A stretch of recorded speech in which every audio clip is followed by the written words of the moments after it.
যা বলবেন খিদমত করব, আমার একটা সন্তানের ব্যবস্থা করেন। একদিক থেকে সমস্ত জায়গায় গিয়ে চেষ্টা প্রচেষ্টা আল্লাহ বলছেন যা কত চেষ্টা করো, যা ডক্টরের কাছে যা, আমেরিকায় চলে যা, পয়সা আছে, অস্ট্রেলিয়া, ইটালিতে যা, যেখানে চিকিৎসা শাস্ত্র খুব সুন্দর চিকিৎসা ব্যবস্থা, যা, কিছুই হচ্ছে না। তাহলে সায়েন্স যেটা বলছে বেটা ছেলে মেয়ে ছেলের সম্পর্কের কারণে সন্তান হয়, আদমের ব্যাপারে বলো, ঈসা আলাইহিস সালামের ব্যাপারে বলো, আর তার সঙ্গে এমন স্বামী স্ত্রী আছে যাদের কোনো সন্তান নেই, কেন হলো না? তাহলে তোমাদের কানুনটা কিন্তু এখানে ভাঙছে। আর একটু এগিয়ে যাই, একটা মসজিদ ছিল, যে মসজিদটা বর্তমানে মুসলমানরা নামাজ পড়ে বটে, কিন্তু দুনিয়ার আর পৃথিবীর সবচেয়ে নিকৃষ্ট জাতি তার চারিদিকে ঘিরে রেখেছে। অন্যায় মনে করবেন না, এটা আমার ভাষা বলছি না, কোরআন থেকে বলছি। কোরআন কি বলছে শুনুন, লাতাজিদান্না আশাদ্দান নাসি আদাওয়াতাল লিল্লাযিনা আমানুল ইয়াহুদ, মুসলমানদের সবচেয়ে বড় শত্রু হলো ইহুদিরা। আমি বলছি এটা কি কি সর্বনাশ করেছে, এর ইতিহাসের মধ্যে ঢুকলে অনেক লম্বা হবে। এতটুকু বলছি, আল্লাহ রাসূল সাল্লাল্লাহু আলাইহি ওয়াসাল্লামকে 3 বার হত্যা করার চেষ্টা করেছে এই ইহুদি জাতি, 3 বার। এবং আজও পর্যন্ত হুজুর বসে আছেন, ইহুদিদের সবচেয়ে বড় আলিম, তার নাম হলো আব্দুল্লাহ সুরিয়া, একটা চোখ তার কানা, সবচেয়ে বড় আলিম, হুজুরের কাছে এসেছে। হুজুর বলছেন, আব্দুল্লাহ এখানে কেউ নেই, তুমি আর আমি, সত্যি কথা বলো তো আমার ব্যাপারে তাওরাতের মধ্যে কি এসেছে? আব্দুল্লাহ সুরিয়া তার উত্তরে বলছেন, হুজুর কসম দিয়েছেন যে সেই আল্লাহর কসম করে বলছি যিনি হযরত মুসা আলাইহিস সালামের উপরে তাওরাত পাঠিয়েছেন। আব্দুল্লাহ ঠিক কথা বলে, সত্য কথা বলে। আব্দুল্লাহ সুরিয়া উত্তরে বলছেন, আপনি এমন একটা কসম দিয়েছেন আমি সেই সাপের মতো হয়ে গেছি যে ছুঁচো ধরেছে। সাপ যখন ছুঁচো ধরে না, তো গিলে নিলে পেট ফেটে যায়, ছেড়ে দিলে অন্ধ হয়ে যায়, এটা একটা প্রবাদ। বলে আমার ঠিক সেই রকম, উর্দুতে বলে না উদালতে বানে না নিগালতে বানে, না গিলতে পারছি না ছাড়তে পারছি। আমার অবস্থা, আপনি কসম দিয়েছেন সত্য কথা বলতে হবে, আবার সত্য কথা বললে ধরা পড়ে যায়, মিথ্যা বলতে পারবে না। বলে বলো না, কেউ তো নেই। তার উত্তরে আব্দুল্লাহ সুরিয়া বলছে, আমি আল্লাহর কসম করে বলছি আপনি সেই নবী যে নবীর ব্যাপারে আমাদের কিতাবের মধ্যে এসেছে। জোরে বলেন সুবহানাল্লাহ। হুজুর উত্তরে বলছে, তাহলে মেনে নাও, মেনে নাও। ওটা হবে না। কেন? চেয়ার চলে যাবে, চেয়ার চলে যাবে। অর্থাৎ মানুষ এসে আমার যে সম্মানটা করে, উপঢৌকন দেয়, হাতিয়া দেয়, বড় বলে মানে, আপনার সামনে যদি নত হই, আপনাকে নবী বলে মানি, তাহলে তো আমার চেয়ার চলে যাবে, মানুষ আর সালাম করতে আসবে। ঠিক কিছু বিষয় এরকম হয়ে যায়, হক কথা মানতে গেলে আমার চেয়ার চলে যাবে। আব্দুল্লাহ সুরিয়া এই কথা বলেছে। আর একটু অন্যদিকে আসি, আব্দুল্লাহ বিন সালাম ইহুদিদের বহুত বড় আলিম, আল্লাহর মাহবুব সাল্লাল্লাহু আলাইহি ওয়াসাল্লাম তিনি গেছেন মদিনাতে। তো আব্দুল্লাহ বিন সালাম নিজের বাগানে কাজ করছিলেন, কানা ইয়াহতারিফু ফি জুনাইনাতিহি, উনি নিজের বাগানে কাজ করছেন। আব্দুল্লাহ বিন সালাম বহুত বড় আলিম ইহুদিদের। হুজুরের কাছে এসে বলছেন, আমি আপনাকে 3টে প্রশ্ন করব, যে প্রশ্ন নবী ছাড়া কেউ উত্তর দিতে পারবে না, আপনি দেবেন। বলছে প্রশ্নটা তো করো। প্রথম নম্বর প্রশ্ন, জান্নাতে যারা যাবে তাদের ব্রেকফাস্ট কি হবে, তাদের নাস্তা কি হবে? প্রথম নম্বর। দ্বিতীয় প্রশ্ন, বাচ্চা নিজের মায়ের বা বাপের রূপে কেন জন্ম নেয়? সাধারণত হয় মায়ের দিকে যায় অথবা বাপের দিকে যায়। তৃতীয় প্রশ্ন, ওমা হিয়া আউয়ালু আশরাতিস সাআ, কিয়ামতের প্রথম নিদর্শন কি? সবচেয়ে প্রথম কি নিদর্শন কিয়ামতের সময় দেখা যাবে? 3টে প্রশ্ন করেছে। তার উত্তরে হযরতে আমাদের আকা হযরত মুহাম্মদ মুস্তাফা, সবাই বলেন সাল্লাল্লাহু আলাইহি ওয়াসাল্লাম, যখনই হুজুরের নাম আসবে অনুরোধ করি হুজুরের নামের উপরে দরুদ পড়বেন, আপনি ভাগ্যবান যদি পড়তে পারেন। এমনি তো আমরা পড়ি না। আল্লাহর পরে সবচেয়ে বড় ইহসান আল্লাহ রাসূল সাল্লাল্লাহু আলাইহি ওয়াসাল্লাম।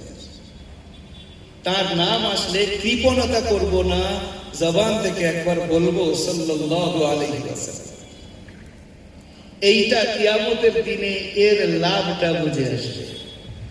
হুজুর বলছেন আল বাখিল মান যুকিরতু ইনদাহু ওয়া লাম ইসাল্লি আলাইয়া, সে বড় কৃপণ যার সামনে আমার নাম নেওয়া হলো আর সে আমার উপরে দরুদ পাঠ করলো না। হুজুরকে আমরা কি গিফট দেব? আমরা সারা জীবন তার উপরে দরুদ পড়লে তার হক আদায় হবে না। তিনি আমাদেরকে শিখিয়েছেন আল্লাহকে, তিনি আমাদেরকে শিখিয়েছেন আখিরাত কি, তিনি আমাদেরকে শিখিয়েছেন জান্নাত কি জাহান্নাম কি। নচেত আমরা কোথায় পড়ে থাকতাম, আল্লাহকে চিনতাম না। আল্লাহর সেই মাহবুব এসে আমাদেরকে নিজের জীবন উৎসর্গ করে দেখিয়েছেন যে দেখো আমার পিছনে পিছনে চলো, আল্লাহ পর্যন্ত তোমরা পৌঁছো। কিন্তু দরুদ পড়তে গেলে অনেক সময় আমাদের ক্লান্তি লাগে, অলসতা হয়। ক্লান্তি বলবো না, অলসতা আসে। অলসতাকে ছেড়ে দিয়ে যখনই হুজুরের নাম আসবে মুহাব্বতের সঙ্গে একবার বলবো সাল্লাল্লাহু আলাইহি ওয়াসাল্লাম। অভ্যাস রাখি এটা। আমি বারবার আপনাদের সামনে বলেছি, এখানেও বলছি, যারা শুনছেন এটা অভ্যাস রাখবেন। এর উপরে অনেক ঘটনা আছে আর অনেকের বাস্তবতা আছে, আমি ওর মধ্যে এখন ঢুকতে পারবো না। যেটা শুরু করেছি সেটাই বলছি। বলছিলাম ব্রাদার ইসলাম, নবী করিম সাল্লাল্লাহু আলাইহি ওয়াসাল্লাম কে আব্দুল্লাহ বিন সালাম জিজ্ঞাসা করলো তিনটে প্রশ্ন। হুজুর উত্তরে বললেন আকবরানি আনিফা জিবরাইল আলাইহিস সালাম। এক্ষুনি হযরত জিবরাইল আমাকে বলেছেন। কি বলেছেন? তার উত্তরে বুখারী শরীফের হাদিস উত্তর। প্রথম নম্বর, কিয়ামতের প্রথম নিদর্শন হলো একটা আগুন বার হবে আর মানুষদেরকে তেড়ে তেড়ে নিয়ে যাবে, এক জায়গায় জমা করবে। নারুন তাখরুজ ফাতাসুকুন নাস মিনাল মাশরিকি ইলাল মাগরিব, আও কামা ক্বাল আলাইহিস সালাতু ওয়াস সালাম। একটা আগুন বার হবে, মানুষকে তেড়ে তেড়ে নিয়ে যাবে। দ্বিতীয়, জান্নাতে যারা যাবে তাদের ব্রেকফাস্ট কি হবে, তারা কি খাবে? প্রথম নাস্তা কি হবে? বলছে মাছের কলিজা ভুনা। তৃতীয়, বাচ্চা চাই ছেলে হোক মেয়ে হোক, মা বা বাপের রূপে কেন যায় তার কারণ হুজুর একটা লজিক বয়ান করেছেন, সেটা আমি এখানে বলছি না।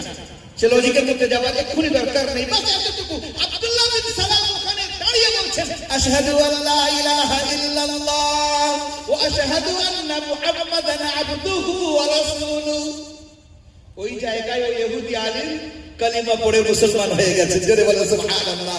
ওয়া হযরত আব্দুল্লাহ বিন সালাম বলছেন ইয়া রাসূলুল্লাহ ইন্নাল ইয়াহুদ কওমুন বুহুত। এই যে ইহুদি জাতি, আমার যে জাতি, এরা বড় সর্বনাশী জাতি ইয়া রাসূলুল্লাহ। আমি লুকিয়ে যাচ্ছি, আমি ঘরের ওপারে চলে যাচ্ছি, ওরা আসলে আমার ব্যাপারে জিজ্ঞাসা করবেন কি বলে। আমি যে মুসলমান হয়েছি এটা প্রকাশ করবেন না, আপনি শুধু আমার ব্যাপারে জিজ্ঞাসা করবেন, বাকি যেটা করার আপনি করবেন, তারপরে আমি এসে ওদের সামনে কালিমা পড়ব। ইহুদিরা আসছে, হুজুর বলছেন কাইফা আব্দুল্লাহ ইবনে সালাম ফিকুম। হ্যাঁ গো, আব্দুল্লাহ ইবনে সালাম কেমন ব্যক্তি গো তোমাদের মধ্যে? ইহুদিরা বলছে হুয়া খায়রুনা ওয়া ইবনু খায়রিনা ওয়া আ'লামুনা ওয়া ইবনু আ'লামিনা। উনি আমাদের মধ্যে সবচেয়ে উত্তম আর ওনার আব্বা সবচেয়ে উত্তম, উত্তমের বেটা উত্তম। উনি আমাদের মধ্যে সবচেয়ে বড় আলিম আর সবচেয়ে বড় আলিমের ছেলে, তো বড় আলিমের ছেলে বড় আলিম। হুজুর বলছেন আচ্ছা উনি যদি মুসলমান হয়ে যায়? ইহুদিরা বলছে আযাহুল্লাহ মিন হাযা, আল্লাহ ওনাকে হেফাজত করুক, কখনো মুসলমান হতেই পারে না। এই কথা চলছে, ওদিক থেকে হযরত আব্দুল্লাহ ইবনে সালাম পার হয়ে এসে বলছেন আশহাদু আল্লা ইলাহা ইল্লাল্লাহ ওয়া আশহাদু আন্না মুহাম্মাদান আবদুহু ওয়া রাসূলুহু। ওই জায়গায় ইহুদিরা বসে বলছে হুয়া শাররুনা ওয়া ইবনু শাররিনা, ও আমাদের মধ্যে সবচেয়ে নিকৃষ্ট, ওর বাপ নিকৃষ্ট। ওই জায়গায় একই বলছে।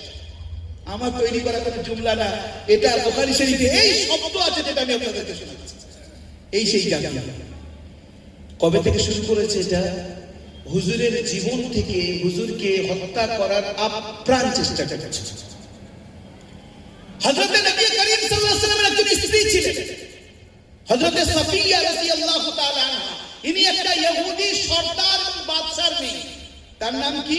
হুয়াই বিন আখতাব। হযরত সাফিয়া রাদিয়াল্লাহু তাআলা আনহা হুজুরের পাশে বসে আছেন, দেখছেন যে ওনার গালে একটা হালকা দাগ আছে। হুজুর জিজ্ঞাসা করছেন, দাগটা কিসের সাফিয়া? ইয়া রাসূলুল্লাহ, বিগত জীবনের ঘটনা। কি হয়েছে? আমি আমার স্বামীর পাশে ছিলাম, রাত্রে ঘুমাচ্ছি, স্বপ্ন দেখছি 14 তারিখের পূর্ণিমার চাঁদ আস্তে আস্তে নেমে নেমে নেমে নেমে নেমে আমার কোলে এসেছে, আর আমি